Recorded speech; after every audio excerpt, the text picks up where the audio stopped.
আসসালামু আলাইকুম স্যার।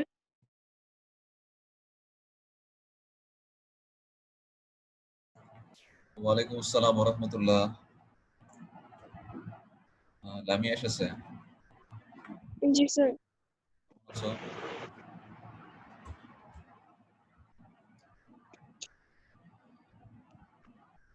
আম্মু কেমন আছে? আম্মু, জি স্যার, আলহামদুলিল্লাহ। তোমার ভাই বোন কয়জন? আমার একজন বড় বোন আছে। তোমরা ভাই বোন কয়জন? তুমি একাই? আমি আর আমার একজন বোন আছে, বড় বোন। আচ্ছা, বড় বোন কত বড়? স্যার ইন্টার ফার্স্ট ইয়ার, মানে সেকেন্ড ইয়ারে উঠতেছিল, আচ্ছা, তখন ওই যে করোনার জন্য অফ হয়ে গেছে। আচ্ছা, আমাদের কলেজে পড়ে? না না, ওমেনের সাথে। আচ্ছা, তোমার আব্বুও ডাক্তার না? জি স্যার। আচ্ছা, আলহামদুলিল্লাহ। তোমার আব্বু কিসের ডাক্তার? আব্বু ফ্যামিলি প্ল্যানিং।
আচ্ছা, তোমরা যে বিজিএস ক্লাস করো 10A, তোমরা যে বিজিএস ক্লাস করো, তোমরা কি 50 জনের মতো থাকো? 10AB যখন বিজিএস ক্লাস করো রুবেদা ম্যাডামের, লামিয়া,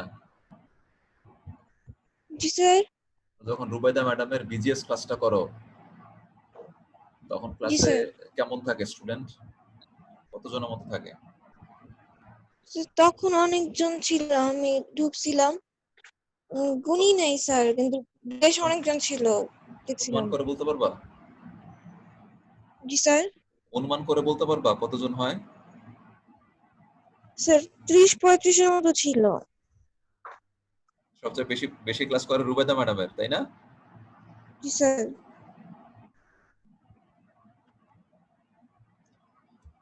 ওকে, শুরু করি। বিসমিল্লাহির রহমানির রহিম।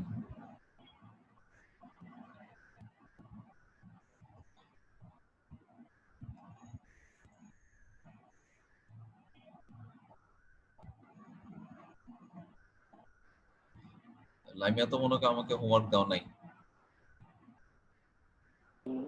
না স্যার, আমার হোয়াটসঅ্যাপ আনা হয় নাই। বিসমিল্লাহির রহমানির রহিম। গত ক্লাস আমরা বলেছিলাম যে বায়োলজির একটা ইম্পর্টেন্ট কনসেপ্ট আছে, যেটাকে ইংরেজিতে একটা খুবই সুন্দর একটা নাম আছে, ফ্যান্সি নাম আছে, সেন্ট্রাল ডগমা অফ বায়োলজি। এটা বাংলা করা হয়েছে জীববিজ্ঞানের কেন্দ্রীয় প্রত্যয় এই নামে।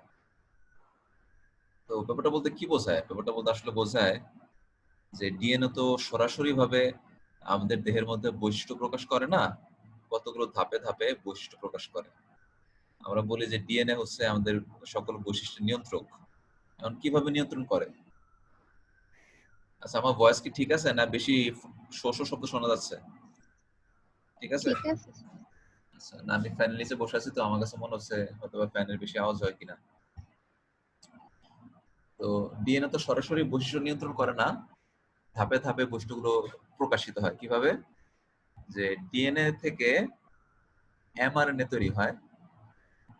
আমাদের মানবদের মধ্যে যে ডিএনএ আছে, এই এই ডিএনএ থেকে অল্প কিছু ডিএনএ এর অংশ থেকে তার কোড অনুযায়ী এমআরএনএ তৈরি হয়।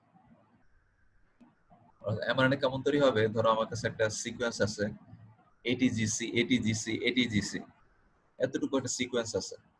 এটা থেকে যখন এমআরএনএ তৈরি হবে, ওই এমআরএনএ সিকোয়েন্স কি হবে বা অনুক্রম কি হবে, এর জন্য এ আসবে, কিন্তু টি এর জন্য কি টি আসবে এমআরএনএ তে?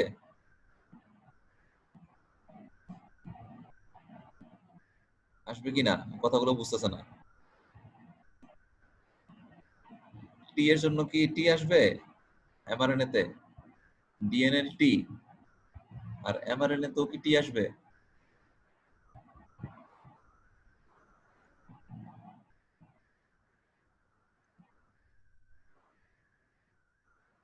কেউ কথা বুঝতেছো না আমার? স্যার আরেকটু একটু বলেন। বলি ডিএনএ এর সিকোয়েন্স অনুযায়ী এমআরএনএ তৈরি হয়।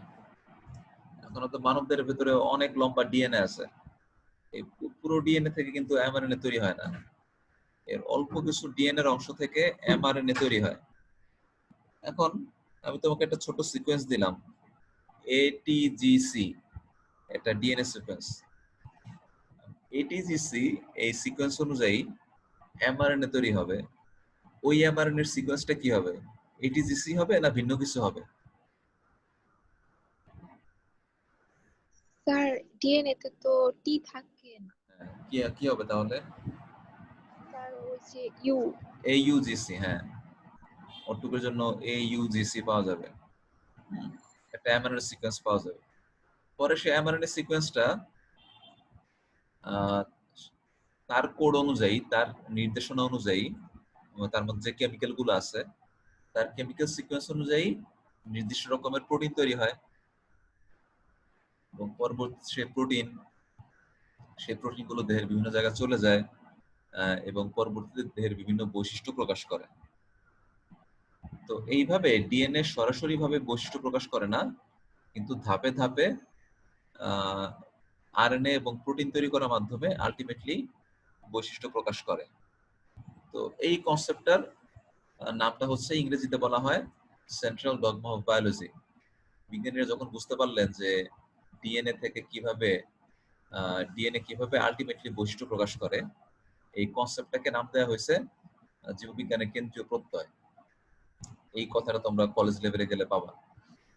তো এখন আমরা বলি ডিএনএ থেকে নতুন ডিএনএ তৈরি হয়, সেই প্রক্রিয়াটার নাম কি? ডিএনএ থেকে ডিএনএ তৈরি হওয়ার প্রক্রিয়ার নাম কি? স্যার অনুলিপন। হ্যাঁ, স্যার অনুলিপন প্রক্রিয়ায় না? অনুলিপন বা রেপ্লিকেশন, ইংরেজিতে রেপ্লিকেশন বলে। তারপর ডিএনএ থেকে এমআরএনএ তৈরি হয়, সেই প্রক্রিয়ার নাম স্যার ট্রান্সক্রিপশন। ট্রান্সক্রিপশন, হ্যাঁ। আবার এমআরএনএ থেকে প্রোটিন তৈরি হয়, সেই প্রক্রিয়ার নাম ট্রান্সলেশন। ট্রান্সলেশন, হ্যাঁ। তো সেগুলা এখন আবার একটা উল্টা পদ্ধতি আছে, তার নাম হচ্ছে রিভার্স ট্রান্সক্রিপশন। যখন এমআরএনএ থেকে উল্টাভাবে ডিএনএ তৈরি হয়, তাকে রিভার্স ট্রান্সক্রিপশন বলে। এই কাজটা করতে পারে কারা? আরএনএ ভাইরাস গুলো এই কাজ করতে পারে। যেমন করোনা ভাইরাস, হ্যাঁ, তার মধ্যে কিন্তু ডিএনএ নাই, আরএনএ আছে। তো করোনা ভাইরাস যখন দেহের মধ্যে প্রবেশ করে, তখন সেই এমআরএনএ থেকে উল্টা ডিএনএ তৈরি হয়। পরবর্তীতে সেই ডিএনএটা মানব দেহের কোষের ডিএনএর সাথে মিলে যায়। তো এই রিভার্স ট্রান্সক্রিপশনটা তাদের ক্ষেত্রে হয়, যেমন কিনা এইচআইভি ভাইরাসের ক্ষেত্রে এরকম হয়। এইচআইভি ভাইরাসের মধ্যে একটা এনজাইম আছে, রিভার্স ট্রান্সক্রিপ্টেজ এনজাইম। দেখবা বইয়ের মধ্যে এইচআইভি ভাইরাসের ছবি আছে না, 11 নম্বর চ্যাপ্টারে, সেখানে দেখবা।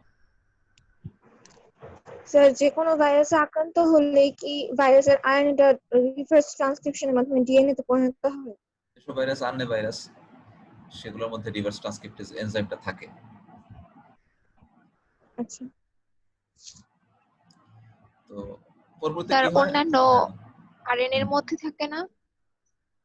অন্য আরএনএ ভাইরাস, মানে স্যার, জি স্যার। সব আরএনএ ভাইরাসের মধ্যে রিভার্স ট্রান্সক্রিপশন ব্যাপারটা হয়, বা এই এনজাইমটা থাকে। এবার দেখি তাহলে যে রাইবোজোমে যে প্রোটিন উৎপাদিত হয়, সেই প্রোটিনটা কিছুটা প্রসেসিং এর ভেতর দিয়ে যায়। কিভাবে?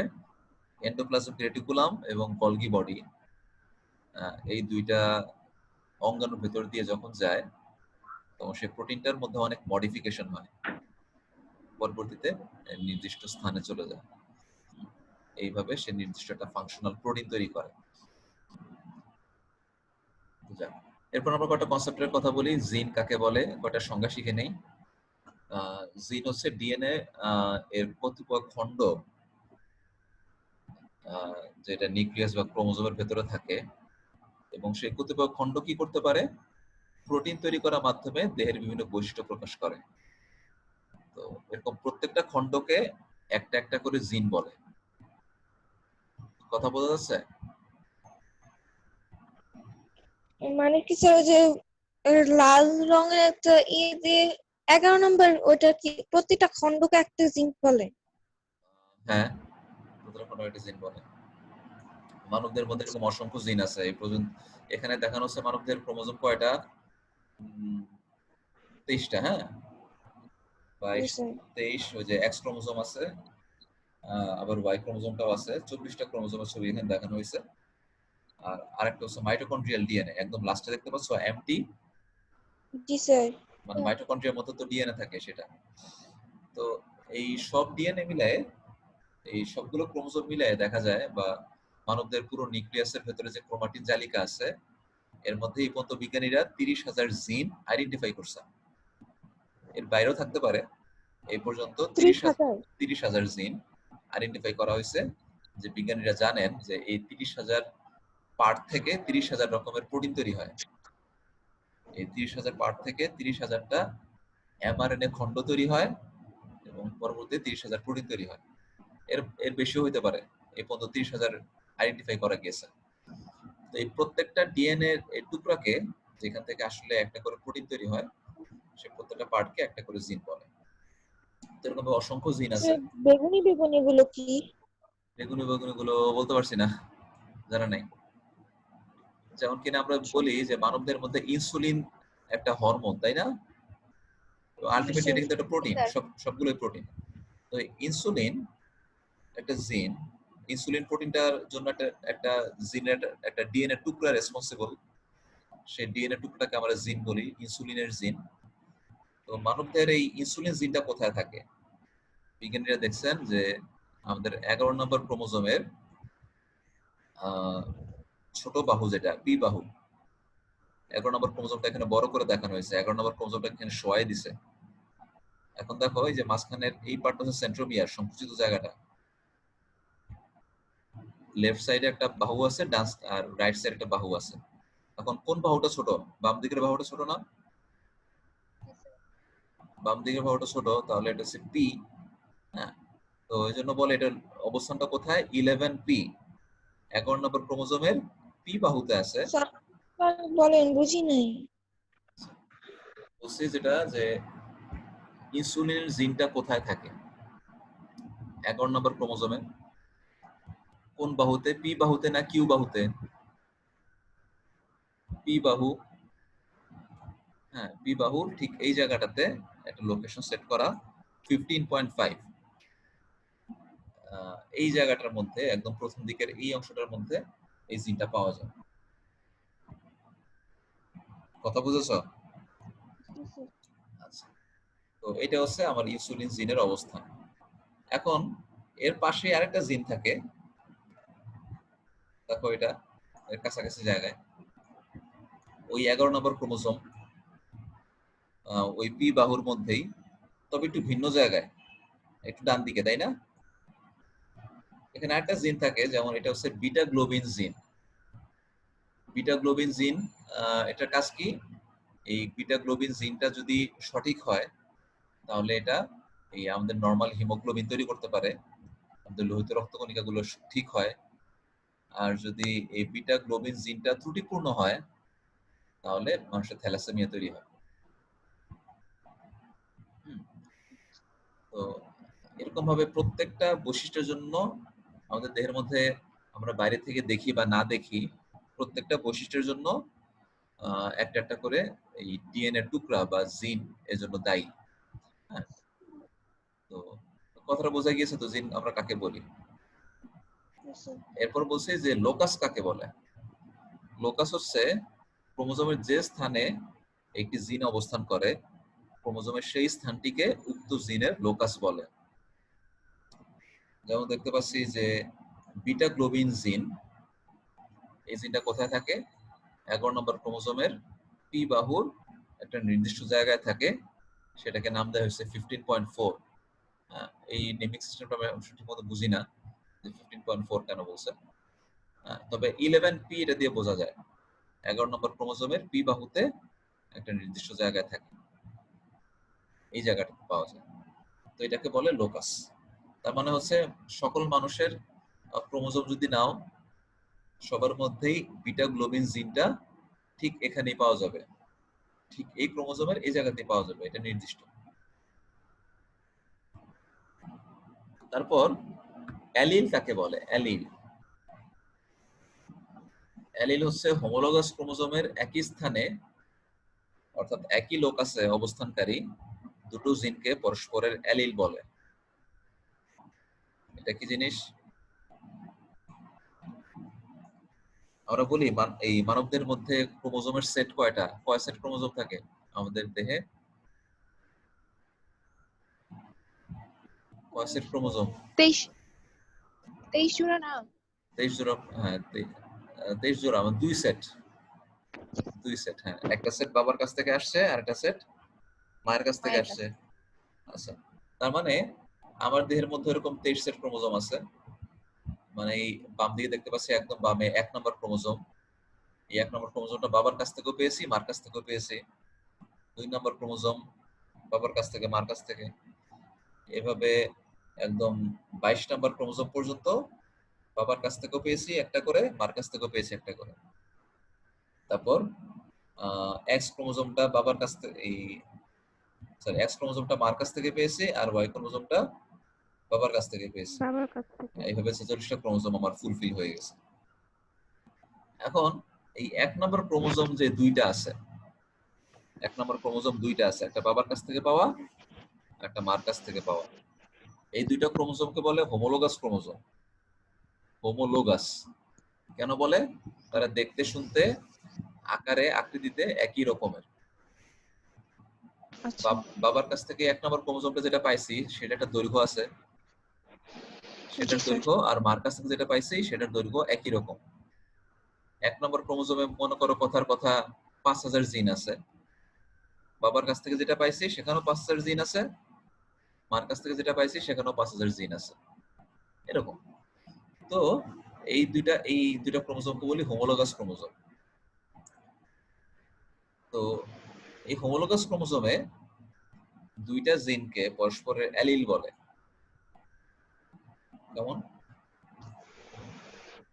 যেমন দেখো, এখানে একটা ছবি দেখানো হচ্ছে না যে একটা বাচ্চা child does not have anaemia. তো এটা মনে করো এই বাচ্চাটার 11 নম্বর ক্রোমোজোম আছে দুইটা, একটা বাবার কাছ থেকে এসেছে, মায়ের কাছ থেকেও এসেছে। এখন আমরা বলি বিটা গ্লোবিন জিন, এটা যদি সঠিক হয় তাহলে বাচ্চাটার থ্যালাসেমিয়া হয় না। আর বিটা গ্লোবিন জিনটার গঠন যদি একটু ভিন্ন হয় তাহলে সেটার কারণে, এই ভিন্ন জিনের কারণে একটা ত্রুটিপূর্ণ প্রোটিন তৈরি হয় যেটা ঠিকমতো কাজ করতে পারে না, এবং এর ফলে থ্যালাসেমিয়া হয়। তো এখন আল্লাহর রহমতে আমার থ্যালাসেমিয়া নাই, অনেকেরই থ্যালাসেমিয়া নাই, অনেকেই সুস্থ। তো সেক্ষেত্রে দেখা যাচ্ছে যে বিটা গ্লোবিন জিনটা বাবার কাছ থেকেও পেয়েছে, মার কাছ থেকেও পেয়েছে, দুইটা ক্রোমোজোমে দুইটা জিন। তো এই জন্য এই দুইটা জিনকে পরস্পরের অ্যালিল বলে।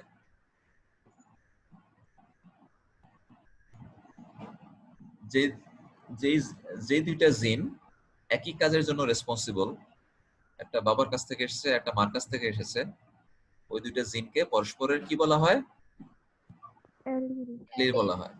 আচ্ছা, অ্যালিল বলা হয়।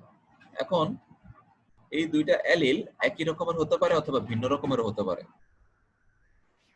যেমন আমরা যদি থ্যালাসেমিয়ার কথা যদি একটু বলি, থ্যালাসেমিয়া যাদের নাই, যেমন আমার নাই আলহামদুলিল্লাহ। তো তো সেক্ষেত্রে হচ্ছে কি, বাবার কাছ থেকে যেই বিটা গ্লোবিন জিন পেয়েছি, মার কাছ থেকে যে বিটা গ্লোবিন জিন পেয়েছি, দুইটা একই। দেখতে শুনতে একই রকম, দুইটাই সঠিক জিন। হ্যাঁ, দুইটা অ্যালিল একই রকমের। কিন্তু আমাদের সমাজে এমন কিছু লোক আছে, আমাদের এই সমাজে মোটামুটি 8% মতো মানুষ আছে যারা কিনা থ্যালাসেমিয়ার বাহক। অর্থাৎ তার একটা কপি জিন মানে সঠিক, আরেকটা কপি জিন ত্রুটিপূর্ণ। হয় বাবারটা পেয়েছে, বাবারটা ভালো, মায়ের কাছ থেকে যেটা পেয়েছে সেটা ত্রুটিপূর্ণ, অথবা উল্টোটাও হতে পারে। একটা কপি ভালো, আরেকটা কপি সমস্যা। তাহলে আমরা বলি এক্ষেত্রে এই বিটা গ্লোবিন জিন দুটা অ্যালিল তারা কি একই রকম? না স্যার। একই রকম না, একটা ভালো একটা ত্রুটিপূর্ণ। তো এই ক্ষেত্রে আমরা বলি অ্যালিল দুইটা এখানে ভিন্ন হতে পারে। তো যেসব লোকের এরকম হয় যে বিটা গ্লোবিন জিনটা একটা ত্রুটিপূর্ণ একটা ভালো, তাদেরকে বলে থ্যালাসেমিয়ার বাহক। হ্যাঁ, তাদের ক্ষেত্রে থ্যালাসেমিয়া প্রকাশ পায় না, বা পেলেও খুব সামান্য। হ্যাঁ, তাদের কোনো রক্তজনিত সমস্যা নাই। কিন্তু এমন যদি হয়, এই যে একদম ডান দিকের ছবিটা, যে দুইটা জিনই ত্রুটিপূর্ণ হয়, বাবার কাছ থেকেও পেয়েছে, মার কাছ থেকেও পেয়েছে, দুইটা একই রকমের ত্রুটিপূর্ণ, তাহলে দেখা যায় তার দেহের মধ্যে বিটা গ্লোবিন প্রোটিনটা ঠিক মতো তৈরি হয় না। বিটা গ্লোবিন প্রোটিনটা কোথায় থাকে? লোহিত রক্তকণিকার হিমোগ্লোবিনের মধ্যে। লোহিত রক্তকণিকার হিমোগ্লোবিনের মধ্যে একটা উপাদান হচ্ছে বিটা গ্লোবিন প্রোটিন। তো এই বিটা গ্লোবিন প্রোটিনটা যখন ত্রুটিপূর্ণ হয়, তখন এই হিমোগ্লোবিন অণুটা ঠিকমতো অক্সিজেন পরিবহন করতে পারে না, তখন সে রক্ত শূন্যতা ভোগে। হ্যাঁ, এরকম সমস্যা হয়। তো এই ক্ষেত্রে বলি, এক্ষেত্রে যে দুইটা অ্যালিল আছে, দুইটা অ্যালিল ত্রুটিপূর্ণ। তো এই কথাগুলোই বলছি এখানে, যে অ্যালিল কাকে বলে। অ্যালিল দুটো একই হতে পারে বা ভিন্ন রকমের হতে পারে, যেমনটি থ্যালাসেমিয়ার ক্ষেত্রে দেখা যায়। বাম দিকের কথাগুলো বোঝা যাচ্ছে? জি স্যার। জি স্যার। আচ্ছা। তো এখানে এই কথাগুলো বলছি যে মানবদের মধ্যে এইচবিবি মানে হিমোগ্লোবিন বিটা গ্লোবিন প্রোটিন জিনটা দুই রকমের হতে পারে, সুস্থ আর ত্রুটিপূর্ণ। এখন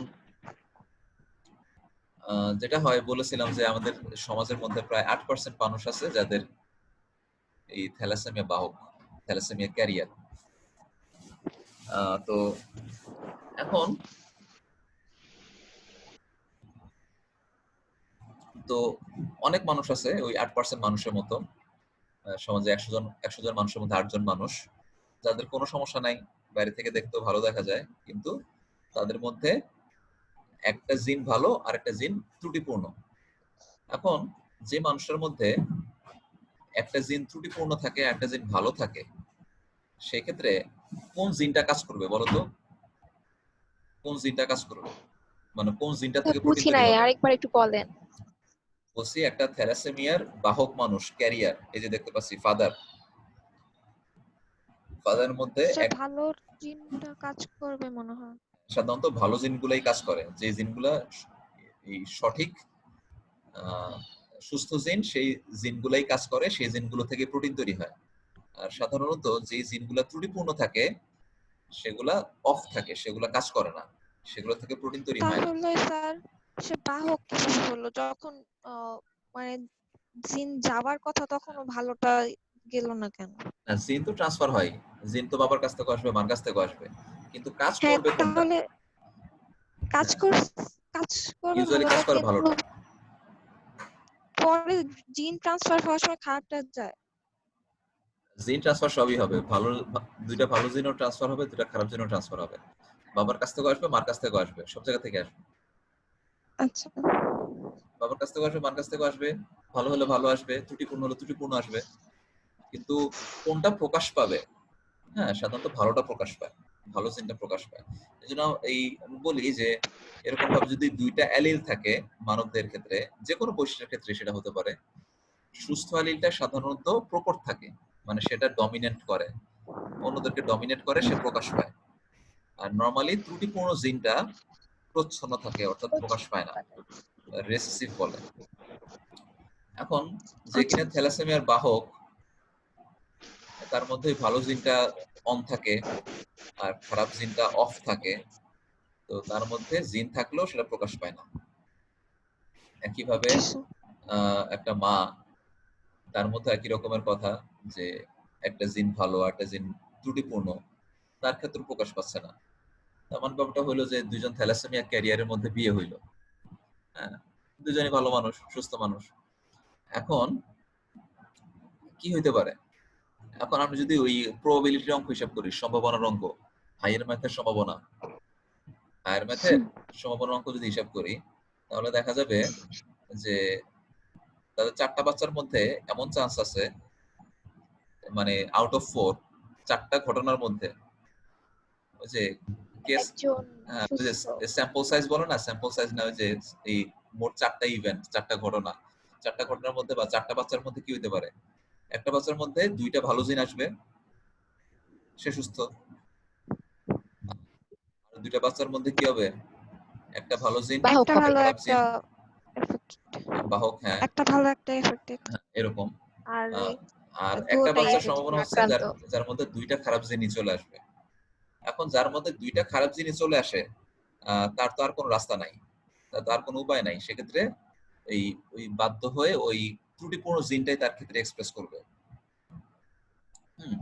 অর্থাৎ তার আর মানে সুস্থ থাকার কোনো চান্স নেই। তাহলে দেখা যাবে এই 4 জনের মধ্যে 3টা বাচ্চা দেখা যাবে ভালো, একটা বাচ্চা পুরোপুরি সুস্থ, 2টা বাচ্চা ভালো কিন্তু বাহক, আর একটা বাচ্চা ওই থ্যালাসেমিয়া আক্রান্ত। রোগে আক্রান্ত হবে। তো এই জন্য একটা কথা বলে যে 2জন থ্যালাসেমিয়া ক্যারিয়ারের মধ্যে বিয়ে শাদী করতে নিষেধ, ডাক্তাররা বলে। হ্যাঁ, কিন্তু এটা বুঝবে কিভাবে? এটা টেস্ট করা যায়, থ্যালাসেমিয়া টেস্ট আছে, থ্যালাসেমিয়া টেস্ট আমি করছি, থ্যালাসেমিয়া টেস্ট। আমি 5-6 মাস আগে করছি থ্যালাসেমিয়া টেস্ট। থ্যালাসেমিয়া টেস্ট করে বোঝা যায় যে সে ক্যারিয়ার কিনা। আমি করছি তোমার ওই ইয়েতে, এই ঢাকার ফার্ম গেটে না, কি বলে সেটা, ফার্ম গেটে না, কি জানি ভুলে গেছি, ওই ধানমন্ডিতেই একটা হাসপাতাল আছে, এই বাংলাদেশ থ্যালাসেমিয়া ফাউন্ডেশন, থ্যালাসেমিয়া সমিতি হাসপাতাল, সেখানে টেস্ট করছিলাম। 700 টাকা নিয়েছিল টেস্টের ফি, 700। তো আচ্ছা আমি আল্লাহর মধ্যে ক্যারিয়ারও না, আমার মধ্যে এক্সপ্রেসও করে না, আমি ক্যারিয়ারও না। তো কে কাকে করছে? কে আঁকতেছে? আচ্ছা, এরপরে দেখি। আচ্ছা, এরপরে তো এই যে এখানে কিন্তু যে আমরা বললাম যে বিটা থ্যালাসেমিয়া কাদের ক্ষেত্রে প্রকাশ পাবে, কাদের ক্ষেত্রে প্রকাশ পাবে না, এই যে পড়াশোনাগুলো করলাম, এগুলো কিন্তু জেনেটিক্সের আলোচনা। হ্যাঁ, জেনেটিক্স মানে কি, কিভাবে পিতামাতার বৈশিষ্ট্য সন্তানের কাছে চলে যায়, এখন কার কাছে গেল, কিভাবে গেল, কাদের ক্ষেত্রে প্রকাশ পেলো, কাদের ক্ষেত্রে প্রকাশ পেলো না, এগুলো কিন্তু জেনেটিক্সের পড়াশোনা। এখন বংশ বিবর্তন বিদ্যা। হ্যাঁ হ্যাঁ হ্যাঁ, বংশ গতিবিদ্যা। এখন তো এটা তো এখনকার দিনে আমাদের আধুনিক নলেজ, কিন্তু এটা শুরু করছিলেন কে? বংশগতির পড়াশোনা বা বংশগতির স্টাডি সিস্টেমেটিক্যালি চালু করছিলেন ওই কে? মেন্ডেল। মেন্ডেল। হ্যাঁ, তো মেন্ডেলের ঘটনাটা মেন্ডেল। নিয়ে একটু দেখি। জেনেটিক্স নিয়ে মেন্ডেল এক্সপেরিমেন্টটা কি ছিল, এখন থেকে মোটামুটি 150 বছর আগের কথা। তিনি কি স্টাডি করছিলেন, ওই গির্জার পাদ্রী ছিলেন, গির্জাতে ধর্মকর্ম করতেন, আর কেমনে কেমনে জানি গির্জার উঠানে ওই মটরশুটি গাছ লাগাইছিলেন কতগুলো, সেগুলো নিয়ে পরীক্ষা করতেন। তো মটরশুটি নিয়ে কি গবেষণা করছেন উনি? মটরশুটি গাছের অনেক রকমের জাত আছে, অনেক রকমের ভ্যারাইটি আছে।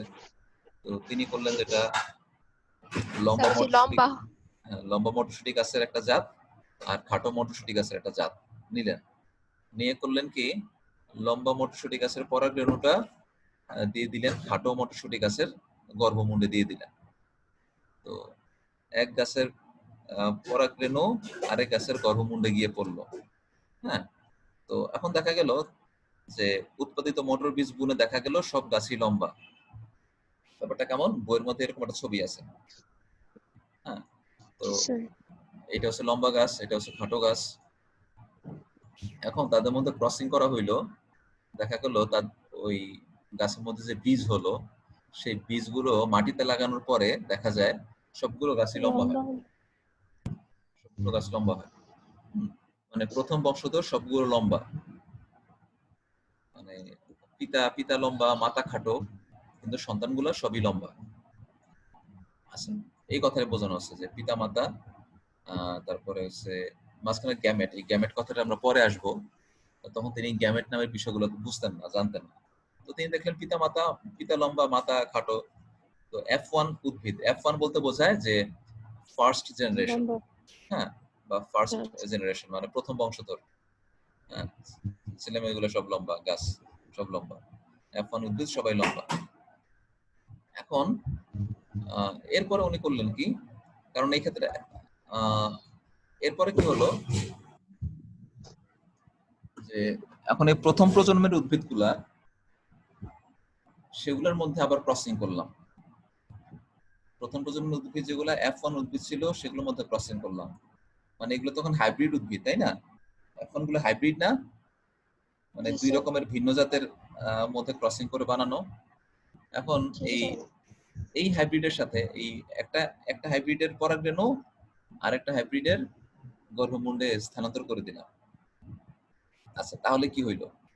তাহলে দেখা গেল অনেকগুলা গাছ পাওয়া গেল, মানে অনেকগুলা বীজ হলো, সেই বীজগুলো লাগানোর পরে অনেকগুলা গাছ হলো। এখন দেখা গেল এর মধ্যে একটা অনুপাত কাজ করেছে, যে এই যদি 400 গাছ হয়, মানে F2 জেনারেশন, অর্থাৎ নাতিপুতির বংশধরে যদি 400টা গাছ হয়, 400টা গাছের মধ্যে দেখা যায় মোটামুটি 300টা গাছ হচ্ছে লম্বা আর 100টা গাছ হচ্ছে খাটো। উনি যেটা করছিলেন, উনি কিন্তু আর একটা দুইটা গাছ নিয়ে কাজ করেন নাই, উনি শত শত হাজার হাজার গাছ নিয়ে কাজ করছেন, মোস্ট প্রবাবলি এই কয়েক হাজার। তো উনি দেখছিলেন যে যদি আমরা F2 জেনারেশনে 4000-এর মতো গাছ পাই, 3000 গাছ কেমন হবে? লম্বা। 3000 গাছ লম্বা হয় আর মোটামুটি 1000-এর মতো গাছ খাটো হয়। খাটো। তো এই যে উনি একটা এক্সপেরিমেন্ট করলেন, উনি কিন্তু বুঝতেন না যে কেন হইলো এরকম, কেন তাদের মধ্যে এরকম একটা অনুপাত থাকলো 3:1, এরকম একটা অনুপাত আছে না? জি স্যার। 3:1, 3 হচ্ছে লম্বা আর 1 হচ্ছে খাটো, এরকম একটা অনুপাত মেনটেন করে চললো। কেন হলো, কিভাবে হলো, আহ এগুলোর জন্য রেসপন্সিবল কে, এগুলো তো এখন আমরা জানি, কিন্তু তিনি তখন এগুলো জানতেন না। আমরা জানি যে এগুলোর জন্য রেসপন্সিবল হচ্ছে ওই যে জিন, বাবার জিন, মার জিন। বাবার জিনটা লম্বা, জিনটা প্রকট, খাটোর জিনটা হচ্ছে প্রচ্ছন্ন। এগুলো এখন আমরা ব্যাখ্যা করতে পারি, কিন্তু তখন উনি তার কাছে এসব নলেজ ছিল না, 150 বছর আগের কথা। তো তখন তিনি বলছিলেন যেটা, যে আমি এরকম একটা সুন্দর একটা গবেষণা করছি, কয়েক হাজার গাছ পাইছি, কয়েক হাজার গাছের মধ্যে দেখছি কি সবসময়ই 3:1 অনুপাতে লম্বা গাছ খাটো গাছ পাওয়া যায়। এটা মজার গবেষণা। এই গবেষণা করে উনি এই তার এই গবেষণার ফাইন্ডিং গুলা বা রেজাল্ট গুলা এই লিখে জমা দিছিলেন তখনকার দিনের একটা ইয়ের কাছে, ওই বিজ্ঞানীদের, এই ইয়েতে বিজ্ঞানীদের সোসাইটি, তাদের কাছে জমা দিছিলেন। হ্যাঁ, যে দেখেন আমি এরকম একটা গবেষণা করে এরকম একটা জিনিস পাইছি, এই আমার কাছে এটা খুবই একটা ফ্যাসিনেটিং একটা জিনিস মনে হয়। তাদের কাছে দিছে, এখন তার একটা পাত্তা দেয় নাই, ওই ওই বিজ্ঞানীরা পাত্তা দেয় নাই যে এ কোন জায়গার কে, সে ধর্মকর্ম নিয়ে থাকে, সে কি বুঝে এগুলা। তো তার এই গবেষণার কেউ পাত্তা দেয় নাই। মোটামুটি সে মারা যাওয়ার পরে আহ মোটামুটি কতদিন পরে জানি, 50 বছর না 100 বছর পরে সে মারা যাওয়ার পরে কতিপয় বিজ্ঞানী ঘাটতে ঘাটতে একই রকমের কাজ করছে। তারা দেখে কি যে তারা এরকম গবেষণা করে একই রকমের একটা ব্যাপার দেখে যে 3:1 অনুপাত এরকম বজায় থেকে কিছু কিছু বৈশিষ্ট্য প্রকাশ পায়। তখন তারা দেখলো যে এটা নিয়ে কেউ কাজ করছে কিনা, পরে দেখে যে না, এটা নিয়ে ওই মেন্ডেল 50 বা 100 বছর আগে কাজ করে রেখে গেছে। হুম। তো এই হচ্ছে ব্যাপারটা। তো তখন ওনার কোনো রিকগনিশন ছিল না, কিন্তু পরবর্তীতে উনি মারা যাওয়ার অনেকদিন পরে তার রিকগনিশন হয়েছে যে এইটা নিয়ে তো উনি একটা ভালো কাজ করছিল। এই যে পিতামাতার বৈশিষ্ট্যগুলো যে সন্তানের কাছে চলে গেল বা সঞ্চারিত হলো, এটা নিয়ে একদম প্রথম কাজ ছিল কার? প্রথম দিকের কাজ ছিল মেন্ডেলের। এজন্য তাকে বংশগতিবিদ্যার জনক বলে। বোঝা গেছে? আচ্ছা, তো এখন তো আমরা ব্যাখ্যা করতে পারি যে আসলে কেন এরকম 3:1 অনুপাতে প্রকাশিত হয়। আমরা জানি যে লম্বা মটরশুঁটি গাছের মধ্যে এবং খাটো মটরশুঁটি গাছের মধ্যে তাদের উচ্চতা নির্ধারণকারী একটা জিন আছে, তাই না? থাকবে না? সবগুলো বৈশিষ্ট্যের জন্য তো জিন থাকে কি না? জি স্যার। তাহলে উচ্চতা এই নির্ধারণের জন্য জিন থাকবে। তাহলে লম্বা গাছের মধ্যে জিন থাকবে কয়টা? একটা না দুইটা? দুইটা। একটা না দুইটা? স্যার একটা। একটা কেন ওমা? সকল জীব ডিপ্লয়েড না, দুইটা করে জিন থাকে না? ও হ্যাঁ, দুইটা। তো লম্বা গাছের মধ্যে এই উচ্চতা নির্ধারণকারী দুইটা জিন আছে, মনে করলাম সেগুলো হচ্ছে ক্যাপিটাল টি ক্যাপিটাল টি। আচ্ছা, জি স্যার। একইভাবে খাটো যে গাছটা তার মধ্যে দুইটা জিন আছে, তবে সেগুলো হচ্ছে একটু ভিন্ন রকমের। এটা কি লম্বা গাছের মতো? লম্বা গাছের মতো জিন থাকলে তো না লম্বাই স্যার। হইতো। হ্যাঁ, তো না সেটাকে নাম দিলাম স্মল টি স্মল টি। হ্যাঁ, জি sir.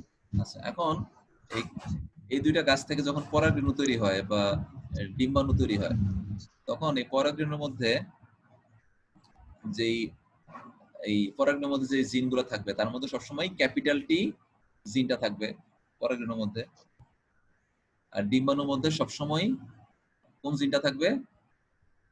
Small tea. Small tea. হ্যাঁ, Small অনেকগুলো t। জিনের মাঝখানে উচ্চতা নির্ধারণকারী হিসেবে স্মল টিটা থাকবে।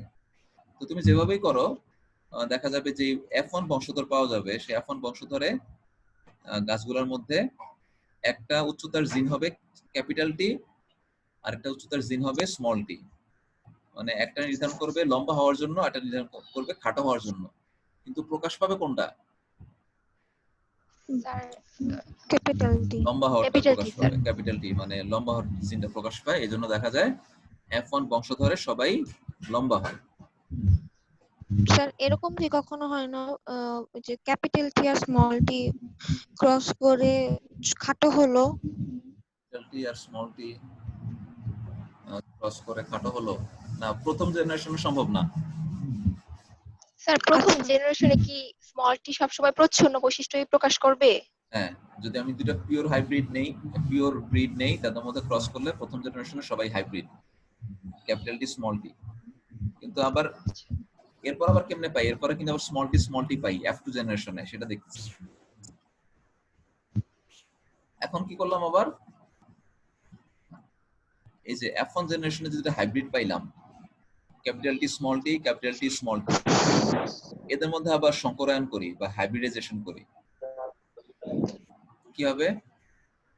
যেটা হবে যে যেটা কিনা এই পিতা গাছটা যেখান থেকে পরাগরেণু তৈরি হবে, কিছু পরাগরেণুর মধ্যে ক্যাপিটাল টি থাকবে, কিছু পরাগরেণুর মধ্যে ক্যাপিটাল টি। স্মল টি থাকবে। জি স্যার। মানে আমি লেফট সাইডে কথা বলতেছি। আবার রাইট সাইডে কি হবে? যেসব ডিম্বাণু তৈরি হবে, কিছুর মধ্যে থাকবে ক্যাপিটাল টি জিন, কিছুর মধ্যে থাকবে স্মল টি জিন। তার মানে এখানে তুমি কম্বিনেশন করো, 4 রকমের কম্বিনেশন হতে পারে। তো গাছের মধ্যে ক্যাপিটাল টি মানে সেটা একদম পিওর লম্বা, আর স্যার দুইটা এটা হবে কি অনেক বেশি লম্বা হতে পারবে? অনেক বেশি লম্বা না, লম্বা জাতের গাছ যতটুকু লম্বা হয় ততটুকু, অত বেশি লম্বা তো না। আচ্ছা। আর দুইটা হবে কেমন? ক্যাপিটাল ওই টি যে স্মল টি। মানে ওগুলো হচ্ছে হাইব্রিড লম্বা, ওরা একদম পিওর লম্বা জি না, স্যার। হাইব্রিড লম্বা। আর একটা ফার্স্ট হবে কেমন? জেনারেশনের মতো হ্যাঁ হ্যাঁ, আর একটা হবে খাটো। একদম খাটো, ছোট। পিওর খাটো, স্মল টি। তার এরকম একটা অনুপাত মেনটেন করে চলে। তো যদিও ওই বিজ্ঞানী মেন্ডেল তখন এই ব্যাপারটা এক্সপ্লেন করতে পারেন নাই, কিন্তু এখন আমরা জেনেটিক্স এর নলেজ দিয়ে এগুলোকে এক্সপ্লেন করতে পারি। আচ্ছা, তো এখন তিনি বলছিলেন যে কোন জিনিসটা আসলে এই বৈশিষ্ট্য সঞ্চারণে ইয়ে করে, ভূমিকা রাখে। হ্যাঁ, মেন্ডেল তখন বলছিলেন যে একটা জিনিস আছে তার নাম হচ্ছে ফ্যাক্টর, যে ফ্যাক্টর জিনিসটা এই বৈশিষ্ট্য ট্রান্সফারটাকে নিয়ন্ত্রণ করে। কিন্তু এখন আমরা জানি সেই ফ্যাক্টর জিনিসটা আসলে অন্য কিছুই না, এটা হচ্ছে জিন, তাই না? আসলে জিন ট্রান্সফার হয়, জিন ট্রান্সফারের মাধ্যমে এই ব্যাপারটা প্রকাশ পায়। তো এই মেন্ডেলের এই তত্ত্ব বা জেনেটিক্স এর তত্ত্বটা এই উদ্ভিদ এবং এই প্রাণীর এই সুপ্রজনন এটা বলে মানে হাইব্রিডাইজেশন। হাইব্রিডাইজেশনের ক্ষেত্রে এটা ব্যবহার করা হয়। এই হাইব্রিডাইজেশন বলতে বোঝায় যে বিভিন্ন হাইব্রিড জাতের পাওয়া যায় না, এই সব সবজি পাওয়া যায় না, হাইব্রিড সবজি, আচ্ছা, হাইব্রিড জাতের জি ধান। স্যার। হ্যাঁ, তো এই হাইব্রিডাইজেশনের বেসিক প্রিন্সিপলটা হচ্ছে এটা, যে দুই রকমের বিপরীত রকমের বৈশিষ্ট্যের মধ্যে ক্রস করলে হাইব্রিড জাতের উদ্ভিদ পাওয়া যায়। তোমাদের একটা হোমওয়ার্ক দিয়ে দিই, আমার ক্লাসের টাইম শেষ হয়ে যাচ্ছে। হোমওয়ার্কটা হচ্ছে কি, এই যে মেন্ডেলের এক্সপেরিমেন্টটা, এইটা ছবি এঁকে ব্যাখ্যা করবা, ঠিক আছে? মেন্ডেল এক্সপেরিমেন্টটা ছবি এঁকে ব্যাখ্যা করবা, এটা তোমাদের হোমওয়ার্ক। তোমরা তো হোমওয়ার্ক জমা দাও না, আমার হোয়াটসঅ্যাপ নাম্বার